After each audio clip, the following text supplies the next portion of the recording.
आज एवढ्या मोठ्या व्यक्तीचे दर्शन झाले, होईल असं वाटलं नव्हतं. हॅलो, गुड मॉर्निंग सर्वांना.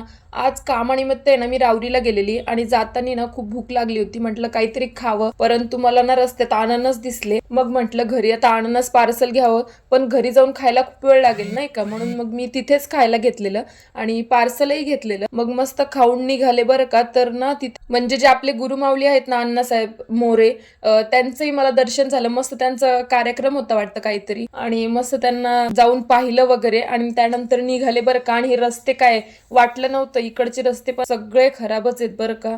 आणि काय औरंगाबादचे रस्ते काय आणि इकडचे काय सगळे सारखेच आहेत बरं का. म्हणजे खड्ड्यात रस्ते, रस्त्यात खड्डे, सगळं सारखंच आहे राव. काय हे कुछ भी काय करणार. नंतर थोडीशी भूक लागलेली, मग म्हटलं नाश्ता करून घ्यावं, त्यामुळे मी मस्त भेळ वगैरे खाल्ली बरं का. मग मस्त नाश्ता वगैरे केला आणि माझं काम झाल्याच्या नंतर आहे ना मी घरी जायला निघाले बरं का. आणि खूप लेटही झाला होता, म्हणजे मला वाटतं 7-7:30 झाले होते. आणि काही नाही, थोड्या वेळात पोहोचून जाईल मी घरी. म्हणजे मी आजच आलेली आणि आजच ते सुद्धा आले होते, नाहीतर असं कुठे आपण जातो आता दिंडोरीला वगैरे, नाही जाणं होत आपलं. आणि असा होता माझा आजचा दिवस. तुमचा दिवस कसा होता नक्की सांगा. व्हिडिओ आवडला असेल तर लाईक, शेअर, फॉलो करायला विसरू नका. बाय.